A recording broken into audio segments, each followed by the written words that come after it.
A show based on the facts, honesty, the man, the myth, the legend. ChristiTutionalist Joseph M. Leonard. Welcome to ChristiTutionalist Politics Podcast, aka CTP, in association with thelibertybeacon.com. And I am your host, Joseph M. Leonard, and that's Lenard. CTP is your no muss, no fuss, just me, you, and occasional guest type podcast. I really appreciate you tuning in. As Graham Norton would say, let's get on with the show. Hello, everybody. Welcome. My guest today, Christopher Armstrong Stevenson. If you're looking on behind the scenes, BitChute, Brighteon, Rumble, or YouTube video, you see me using air quotes, and I'm doing that for a reason. We'll have Christopher explain why, the Armstrong Stevenson thing. Have at it. All right, so my legal last name is Stevenson, but I go by my middle name Armstrong because it's kind of like become like a thing over the last few years, because I'm named after my dad's best friend, who is an ex-Navy SEAL, who is Christopher Armstrong. So that's kind of where it comes from. Cool. I like that. And yeah, my full name is Joseph Martin Edward Leonard. So a lot of people call me Martin. It's on my license plate, Martyn, which is now going to confuse some people because my Terror Strikes Coming Soon to a City Near You book, there is a Martin, Martin, which is how my middle legal name is indeed spelled. But it has nothing to do with me. It's a fictional character. I just used that name.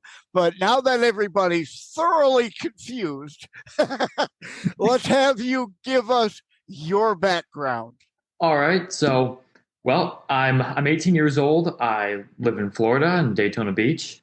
And currently, well, I used to live in North Carolina. That's where I like it. I like it up in the mountains. The mountains are good. But yeah, so I'm going to college right now for engineering science, which is not really what I want to do, but I do like e-commerce, a little bit of social media stuff. And that's kind of what I'm trying to get into, like the whole online business, and maybe even potentially starting a podcast of my own one day, because this stuff is fun. I enjoy this stuff. That's great. You've got to get my fourth internationally available book, Podcasting Quick Start Guide. And then after that helps you to get your podcast going, you will want to write a book. I will want to see a book from you. My second international book, How to Write a Book and Get It Published, hints, tips, and techniques. So in fact, after this show is over, when we're offline, I'll get your address. I'll send you a copy of both those books. But at any rate, and I say at any rate because it's an ongoing gag here about me maybe renaming the show to At Any Rate, because that's actually a good name for a podcast. Heck, I'll let you have it if you want to use it.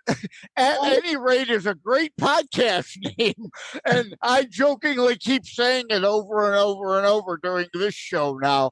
So it's become an ongoing running gag. You know, most podcasters, you got to avoid the ahs and the ums while you're gathering your thoughts. And then I, for some reason, started doing At Any Rate. So now it's become an ongoing running gag here. So indeed, at any rate, I was very encouraged to see you becoming active, and that will be great. I would look forward to you doing a podcast. And if you're willing to have guests, I would love to be your first guest. But indeed, at any rate, I wanted to bring you on very much because of your age, right? I'm 62. In fact, I have a friend thelibertybeacon.com, where my show has correlating articles with my Saturday show drops. Roger Landry over there does a podcast called Boomer and Zoomer. He's my age, so he teamed up with somebody younger to do a Zoomer and Boomer show to give both the young and old perspective. So exactly why I want to have you on, to give that youth perspective. Are you politically active in a political party or anything like that currently? Yes, I'm so part of the Republican Party. That was what I signed, what I put on my, when I went to get my driver's license. And I get a lot of my information, like my dad, he listens to the Blaze Media podcast. He listens to them all the time. So I get a lot of my stuff from him and them. And so that's honestly where most of it's come from. My dad is like, he's taught me like everything. Yeah, Glenn Beck. Love Glenn Beck. I recently had a show about social media. That's not what I was meant to refer to, though. But a couple shows ago, I don't remember which one it was, I mentioned Glenn Beck. There's good and bad and ugly on virtually any site, any channel you tune into. It's like, remember, Glenn Beck was on CNN at one time, right? I used to watch Glenn Beck when he was on CNN before he went to Fox and now created the Blaze.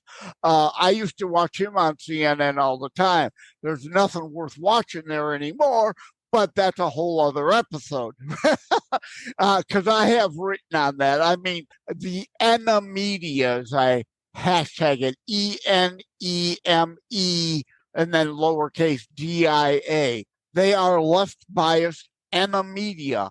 They are almost all, except for like The Blaze or Newsmax and OAN, left-wing propaganda. They become part fascocrats, as they call them, apparatchik. They are no different than Pravda used to be in Russia. Yeah, that's a good point. I've seen a lot of the stuff like with the BBC. Actually, I follow them a bit closely, and I've seen some of the stuff that they've done. Like they've really like gone way downhill. I remember at one point a while back they had some incident with one of their employees was, I believe he was engaging in with a minor, and they like completely like hid his name, hid who he was, protect him completely, but they're out here trying to expose other like influencers who are trying to spread the truth, and they're trying to call them out for straight up lies. Yeah, I saw that story. I know who you're talking. I don't know the name, but yeah, I know who you're talking about. Right. I mean, the left has become the protectorate of pedophiles. I mean, there's just no way around it anymore. There's just all this, the LGB part of the equation has a big problem with the TQ part of the equation. I have gay and lesbian friends. They are part of the tolerance and acceptance crowd. They know my Christian position on traditional marriage.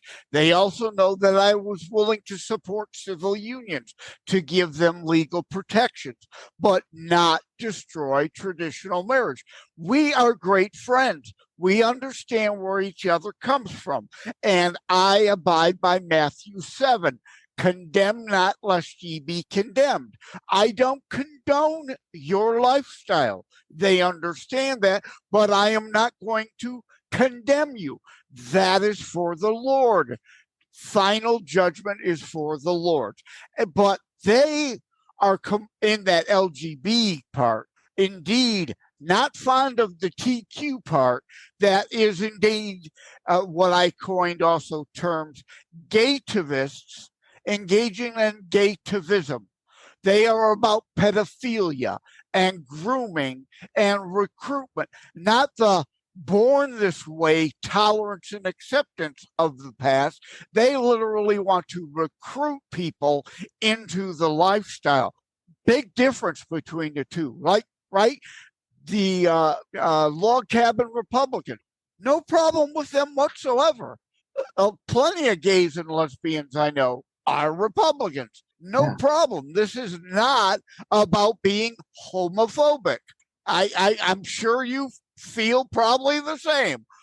I do, yeah. It's like I've known some gay people in the past who have been like just really actually amazing people. They've been fine with me being me. I've been fine with them being them because they weren't like so just Gaytivists. They weren't gaytivists. Yeah, they weren't so gaytivists about who they were. They're like, yeah, this is me, but it's not my personality, it's not my lifestyle. And with the gaytivists, they come for our children because they can't have children of their own. So how are they going to keep their movement going unless they let us put the work into our children, spend the money on them, raise them, have them, all this good stuff? And that's what they do. They come along and then they start trying to put the propaganda and all of the lies into their head and try and change who they are and make them into something that they're not, try to confuse them. Yeah. Scheme. Yeah, it's become a leftist fascocrats part of their fabric, part of their coalition about destroying Western culture. I have an episode, the issue is never the issue. And that's the case. That's been around long before me about Marxist revolution. The issue is never the issue. It's what and how you can use any issue to gain power for yourself. It's all about power and control. And the minute they have full, like Russia or China, one-party rule, all you useful idiots will be kicked to the curb because you're no longer needed. And they can't figure that out. Exactly. It's like it reminds me of the whole like abortion thing back when that was around and they were trying to legalize it up to the full 9 months. And then you have to stop and think about that in terms of like, if they're willing to murder a newly born baby because it's just like it's irrelevant, it's not needed, when are they going to move on to the elderly who can't help themselves and need to be helped by somebody else? They would be eventually just waiting back. I have an episode. By the time this airs, it will have dropped. But since we are recording, I'm looking at my calendar. Today is technically Wednesday, July the 3rd. Happy 4th of July, by the way, for tomorrow. So we're recording Wednesday, July the 3rd. I have a show called Self-Sufficiency, season 2, episode 58. That will be dropping Saturday, July the 27th. And that is a follow-up to a previous pro-life episode of just that, the slippery slope, right? They at first said we want it to be safe, legal, and rare. And most people were fine with that, okay? But of course, the slippery slope, look at where we are today. They demand even post-birth abortion. Yeah. The very thing that Kermit Gosnell is in prison in Pennsylvania for, New York, Michigan, and several other blue states have legalized. The baby is born via a botched abortion, no problem. Just put it off to the side and let it die. So it's no longer safe. More women are dying to abortions than that Roe v. Wade age cry of eliminate co-hanger abortions. More women die today due to botched abortions because they're not safe. Legal, well, most places it is legal. And that rare part, well, again, look at today. Most people are willing to compromise with the life of the mother, not the health. Health means mental health. That's the dodge. Oh my God, it would just upset my mental health. Therefore, let me kill my baby. No, if it's the life of the mother, which is like a 1 in a million chance that would happen, or rape or incest, all of those combined are less than 1% of all abortions performed. So me as a Christian, knowing things aren't perfect on this planet, if we can limit it to life, rape, and incest, 99% of all abortions would then be illegal. Where do you stand On yeah, are you willing to compromise a little? Let me put it this way.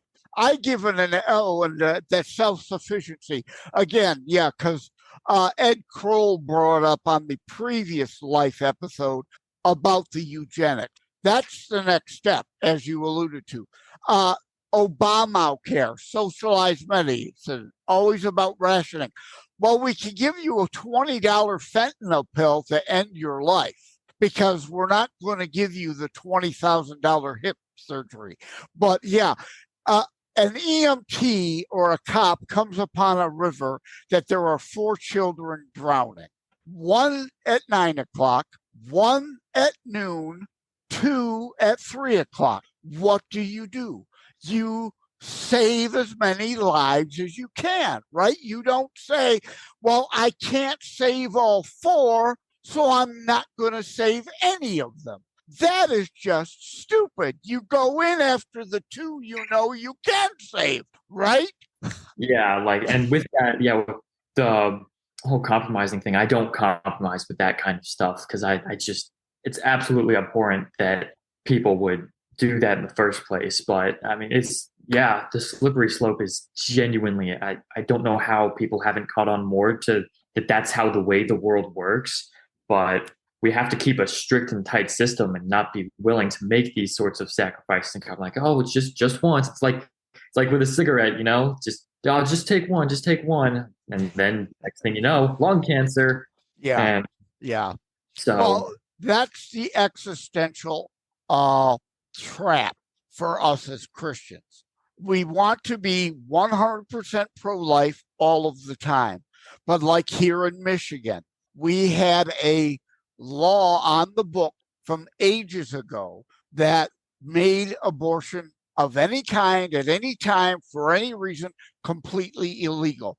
But the left was able to get an abortion allowance bill anytime, any place, any reason, performed by anybody, and they sold it as a limited abortion bill. So it passed. And we in Michigan failed to get the 15-week heartbeat bill passed because a lot of people indeed said, no, if we can't get all abortions eliminated, they're going to let all kids be killed. And I don't get that. Would you vote for a 15-week heartbeat bill and save as many lives as possible, knowing you're not able to save them all? Or are you just willing to let the left pass their bill and more babies would be killed? That's the existential dilemma we have.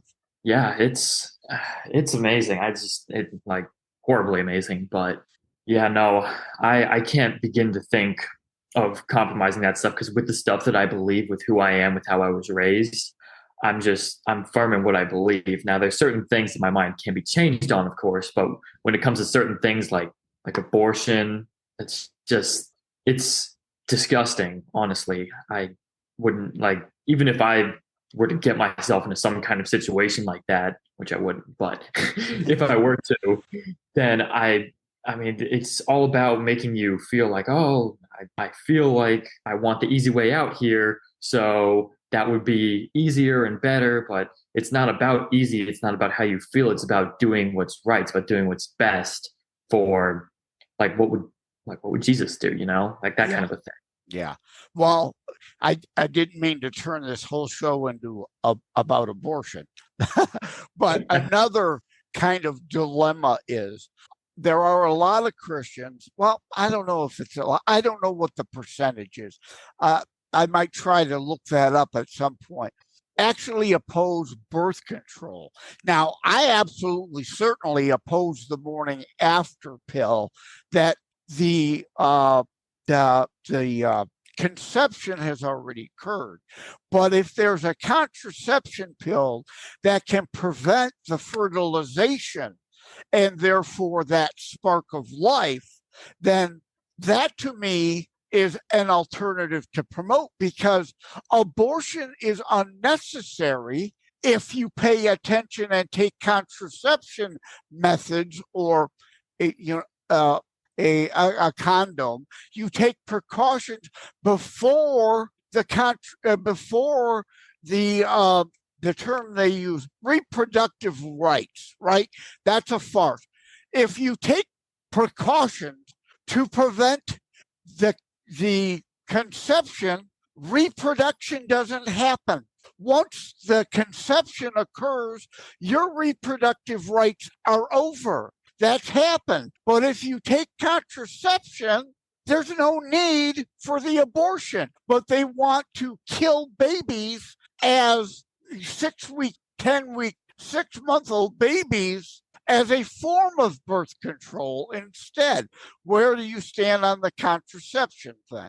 With that stuff, that's where it gets a little bit difficult, because it can be so easily justified to make that stuff seem like, oh, well, it's just like, it barely even seems like it's a thing even. But with that stuff, I think that could be a big part of where the slippery slope could start. So if that's where it starts, and if it leads into what we have with the Roe versus Wade, with all the abortion laws that were around, then it's not a good idea. I don't think that we should begin promoting that kind of stuff, and it's a shame that we have. But some indeed would argue that began that slippery slope. I mean, I'm not arguing one way or the other here. I'm just, putting out the food for thought. Indeed, I mean, everyone has to draw their line somewhere. For me, a majority of my life, I have indeed been an absolutist, like you're promoting, that either we must end all abortions. But then I came up with that analogy. You come upon a lake.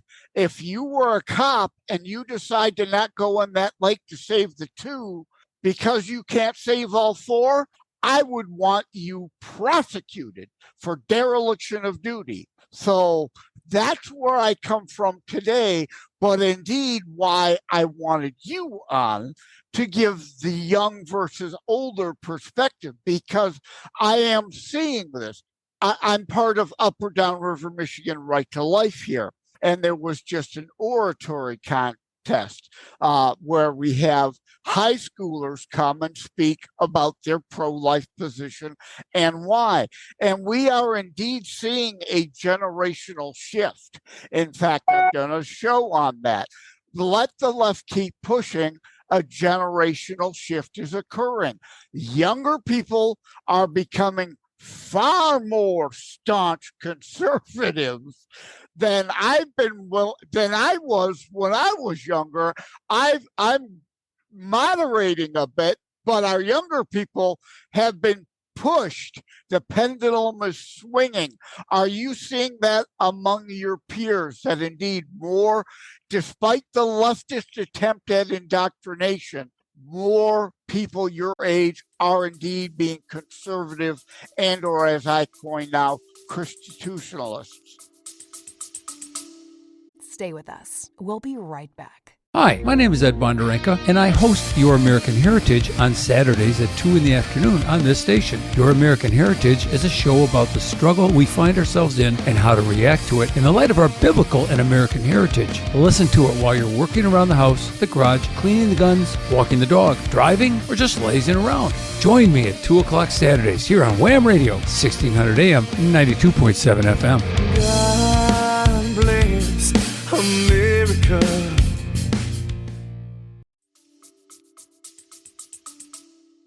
Absolutely, yeah. Like especially among my friends, like they're all similar to me with my activisms, with my beliefs, that kind of stuff. But no, just in general, what I've seen, I was homeschooled for most of my life, but I took a year in public school, and whenever I went there, there is definitely a lot of the leftist kids, but I think that the conservatives were actually a bit more dominant there, which was surprising to see. But yeah, the kids I actually have seen some of them change from leftist to the right. I've seen them change like that. And so I think it's a big part of it is because of how much the activism has grown and with how forceful they are pushing some kind of agenda, I think that the kids of this generation, a lot of them actually are smart enough to wake up and look around them and see what's really going on, which before I went to public high school for a year, I didn't actually think that was a possibility, but sure enough, yeah, it was pretty amazing. And I still have some really good friends who Christian, conservative, all that good stuff. Yeah, as I say, thankfully, more are awakening from their woke stupor. And indeed, the more the left keeps pushing, the more ridiculous, the further down that slope that we warned was the slippery slope that was coming to where we are today. They didn't listen. I can't say you didn't listen. You weren't here. Right? I've been talking about this stuff for 5 decades now, ever since I was in high school in the 70s. The slippery slope. This is where we're heading. People did not listen, would not listen, thought the Democrats were still the party of JFK. No, they are not. Yeah, I've seen a video actually. It was an old interview from JFK. He was talking about he wanted a better and stronger America. He wanted like the bare minimum push-ups for every American to be 16, and it's at like most people struggle to do like 5 now. So it's absolutely nothing like how JFK was. Not anymore. Yeah, no, JFK today would absolutely be a conservative Republican. He would be a ChristiTutionalist. Our first Catholic president, and I was born and raised Catholic, but like I say on this show, this is not about Catholicism or Presbyterianism or Lutheranism or Methodist or any of the brands or flavors. It's about what we can come together under Christ in agreement on. Like I talk about, I'll get your thoughts on the rapture here, but before I do, I want to say, doesn't matter to me if it's going to happen or not. And the reason I say that is it's not on my terms or my time, it's God's terms and God's time. So let him worry about that. And that, if it happens, is going to be in the future. We've got too much to worry about in the here and now. Now, with having said that, if you want to state your beliefs in the rapture or not, you can, or if you want to, whatever you'd like to say on that. All right. Yeah, no, I'm totally fine with talking about that stuff. And I believe that it is going to happen.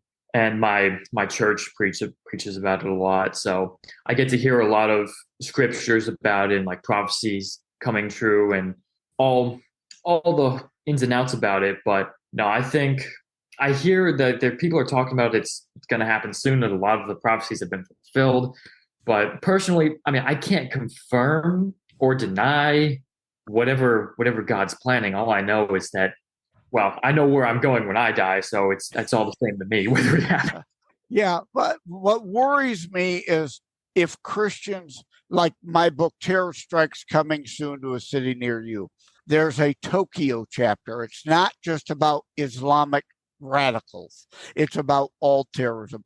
The Om Shinrikyo Christian cult in Tokyo engaged in terrorism because they were a Christian cult that believed, like Muslim Shiites do, that it is their job to hasten Armageddon, to bring about the apocalypse, to hasten revelations, to bring Christ back sooner.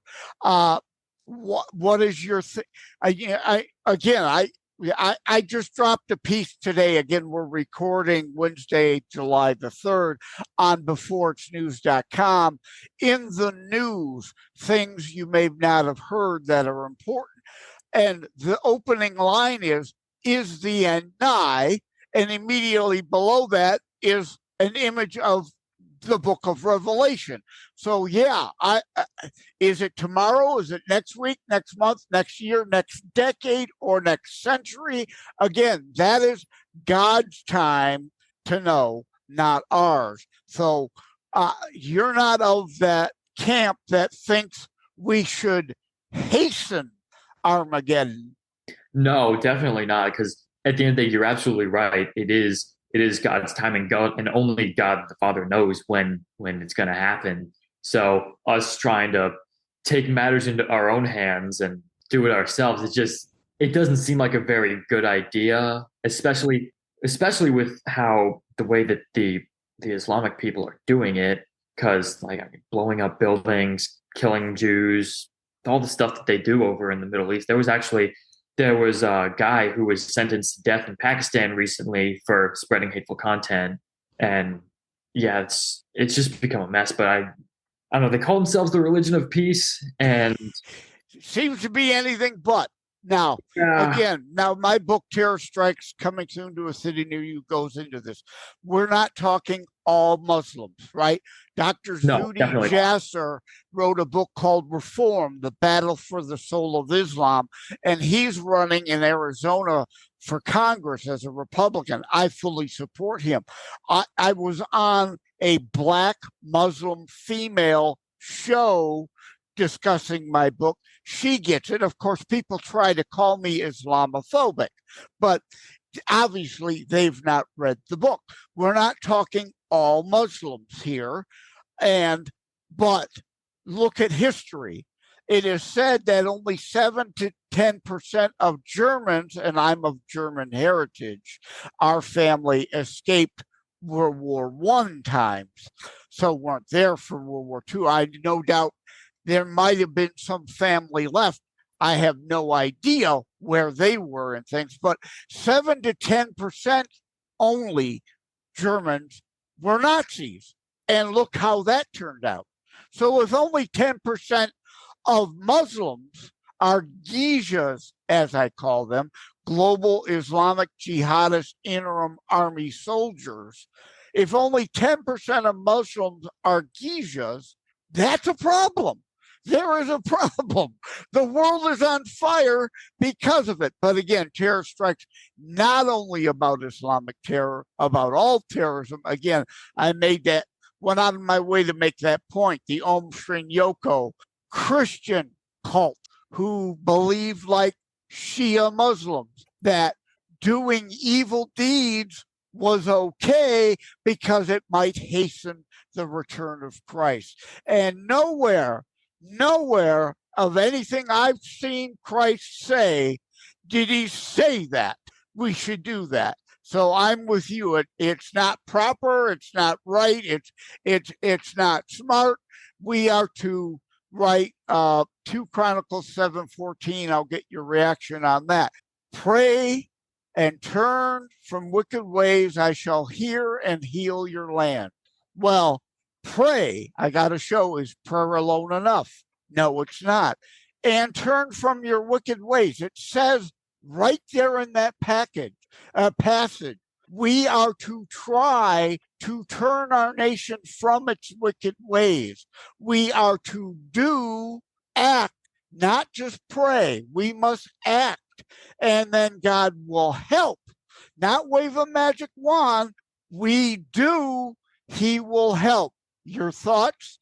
I think absolutely. Yeah, that reminds me of Proverbs 3, where it says, trust in the Lord with all your heart and lean not on your own understanding. Like that's basically just saying, let God do his work and just trust in him that he's gonna do his job right. So we should just play our parts, listen for him, wait for him to tell us what to do, and not try to take over and do what God is supposed to be doing, because he's got it all figured out, unlike us. And there's just no changing that. We can't play right. God. Well, they both play off each other. Exactly like I said, it's God's time. We know what's coming. We know what's going to happen. But at the same time, he tells us to try to turn our nation from the wicked ways. So revelation doesn't have to come tomorrow, but hopefully next century. Right? Are we on the same page there? So we are to try to prevent everything from, quote unquote, going to hell in a handbasket, or we are complicit in the destruction. Would you agree with that? Absolutely, yeah. Because if God calls you to do something, then you go do it. You're doing what He's told you to do, and that's good. So, but we shouldn't be trying to hasten the process of Jesus coming back. We should be just listening to what God says and then just carrying it out, letting Him take care of all the other stuff that we don't know, that we don't see, and just waiting on His time. Yeah, I'm going to wrap it up. I did make a note because I did forget I wanted to bring up. I think it explains a lot. And in my book, Terror Strikes Coming Soon to a City Near You, I also talk about homeschooling. I mean, not everybody can do that. Obviously, if you can, you should. But if you can't, you at least need to set aside time at night to know what's going on in your schools and reinforce the positive and counteract the negative, right? So I think homeschooling explains a lot of why you are who you are today. And I think you've already agreed, but you agree that public schools can be okay as long as you're paying attention, not just letting them be your child's babysitter. Exactly. Yeah. No. Because what they try to do is they want like both parents working so that school can raise the kids. So that's why I'm happy that I was homeschooled, because I had a parent home to help teach me school, and then also along with that, religious stuff and political beliefs, what's going on in the world, other stuff. Like my parents got to raise me as their kid. I'm not the child of the government. I wasn't raised by public school. And I'm so thankful that I got to do homeschooling, because the program that we did is definitely a lot more challenging than public school. So I have the opportunity to be a bit more advanced in my school skills. And yeah, and you were taught to be able to think, not what to think. And you've come to your own conclusions based on the evidence presented to you. Now, I don't want to put words in your mouth here, but I'm thinking you're going to agree with this next statement. It's like Hillary Clinton, and it takes a village. It takes a village is biblical in the community sense.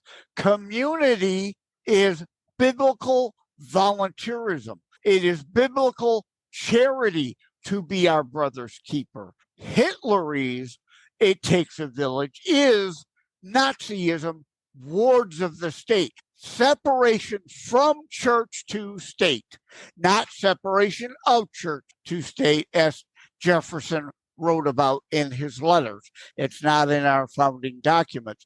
But indeed, communism is not biblical. Community is. Communism isn't voluntary, it's forced. It isn't charity, it's theft through redistribution of your thoughts. I mean, exactly right. That nails it right on the spot. And yeah, communism, I just look at the way that the communist countries work. You see that they're all in shambles, and people will go around saying, they're like, oh, we haven't done it right. Same with socialism, we haven't done it right. We have to try it this way, and then it's going to work better. But every time they try these systems and these ways, it always ends up with the top 1% in power. The rest of the 99% are starving, being killed in the streets by each other for food. It's chaotic. It's hell. It's not how we were intended to be. Right. As Abraham Lincoln said, you cannot lift others up by tearing others down. And when you give things to people that they didn't merit, they didn't earn in any way, they don't appreciate it. That's why ghettos didn't work. You give somebody the housing completely for free, they didn't earn it, they don't respect it, it falls into disrepair because they've got no pride or respect in where they're living because they didn't earn it. They're paying nothing on it. It's like the Bradford colony. I have no doubt in your homeschooling, you learned about the Mayflower Compact. Yes. But did they teach you that it was actually a communist compact? That's why the left likes teaching it as history without the full story. The Bradford Colony Mayflower Compact was a commonwealth. Everyone owned equally, everyone shared equally. And over time, more people decided, I'm not going to pull the cart, I'm going to get in the cart.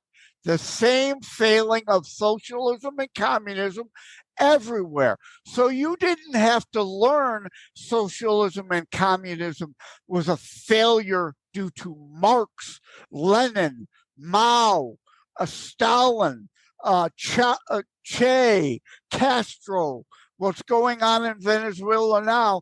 Learn from our own history. Communism failed here. Bradford instituted private property, personal freedoms and responsibilities. Everything our nation was then gone on to be founded on. Have you ever heard the Mayflower Compact talked about in that reality before? I actually don't think I have.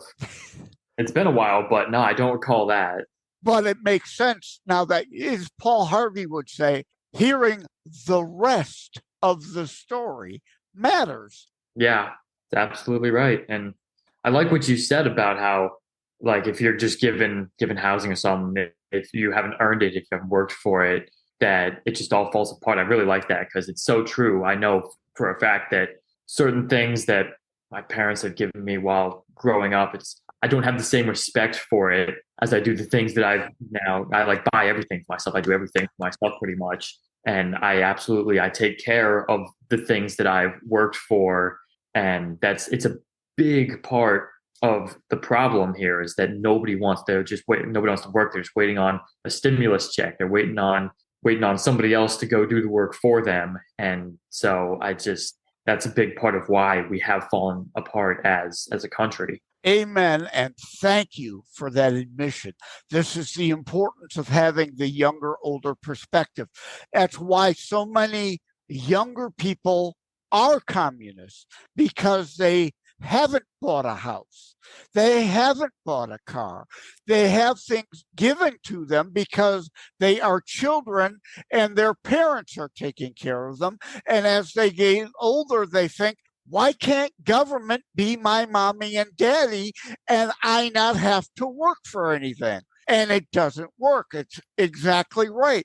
When you're younger and you're given something, you don't necessarily respect it, because now as you're older and you're working and earning your own money and buying your own things, you have that much more respect for it and want it to last, because your hard-earned pay went towards it. Like this house I'm in, I worked for it. So therefore I respect it and I engage in the upkeep so that it lasts, right? I'm glad you see that difference, because you're at that age of transition now, going out into the real world, not having your parents to completely rely on. And hey, things ain't fair out there.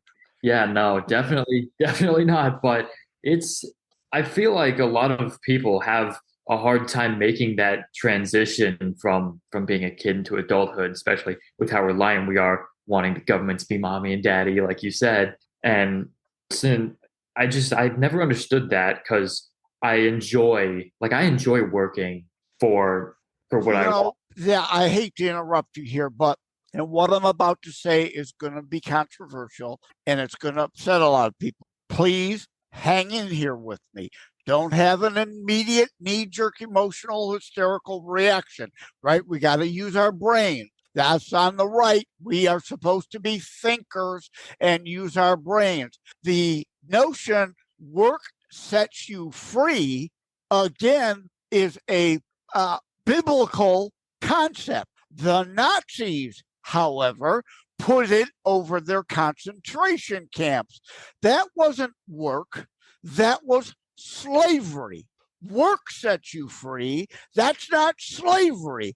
work gives you freedom to earn your own way and do what you wish with what you earn, right? A big difference there. But people hear, a younger person might hear, work sets you free, and they think, you're repeating Nazi propaganda? No, I'm repeating a biblical tenet that the Nazis warped. Exactly. It's the work is, it's required. It's needed. Like John Smith said back in Jamestown, if you don't work, you don't eat. So because they learned from Bradford Colony's failures, right? And there's the Bible. I forget exactly the scripture, but there is a difference. We are to be each other's brother's keeper and take care of widows and orphans, right? But you, as my brother, it's my duty as a Christian to be your keeper if you're unable to do for yourself, versus those who are unwilling to do for themselves. That's in the Bible. Unable versus unwilling. I have no obligation to you whatsoever if you are a low-life piece of crap wanting to only ride in the cart if you're able to do for yourself. Like I myself, full disclosure, I'm on disability. So, and I don't like it. I don't like having to rely on disability, but I worked all those years, got sick, couldn't work anymore. I am unable versus unwilling. Major difference, right?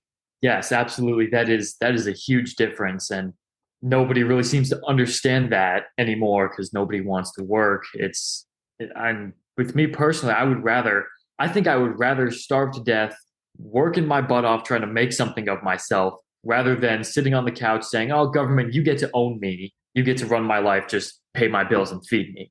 Oh, after we're done here, you really got to check out some of my past episodes. I've recently had one too called Slaves to State. You queued that up perfectly. Exactly what you said. People willing to be slaves to the state. So at any rate, we are now like almost 50 minutes in, and I try to keep my shows usually around 30 minutes because I call it today's twatter, now X, right? Attention span. Everybody wants to give me just the headline, though the headline can be misleading, all right? Give me a drive-by pot shot quote, which can be misleading. There are a lot of gray areas. We need to have detailed discussions, not just quick talking point sound bites. But if I go too much over 30 minutes, it will cost me viewers because of that twatter attention span of social media today. People want it in a short paragraph rather than delve into full, in-depth, go really down the rabbit hole. You see that amongst your peers, don't you? Absolutely. Yeah, no, but it's gotten so bad that even like 3-minute long videos to people and can't be bothered. Yeah. Oh, 3 whole minutes. It's not 15 seconds. Can't watch it. And thank you again for that admission of, I know that's not you, but unfortunately too many of your peers, I joke, and this is just a joke. Yeah, I call some the Y generation, as in, the letter Y to go with X and Z, but Y as in WHY. Why are you here? You're completely useless. It's just a joke. But indeed, a joke is good if it's based in reality. There is some truth in that. Some of these people are just useless mouth breathers, right? They just exist, and entitled attitude. I'm entitled to everything. You owe me everything just because I'm here. Yeah.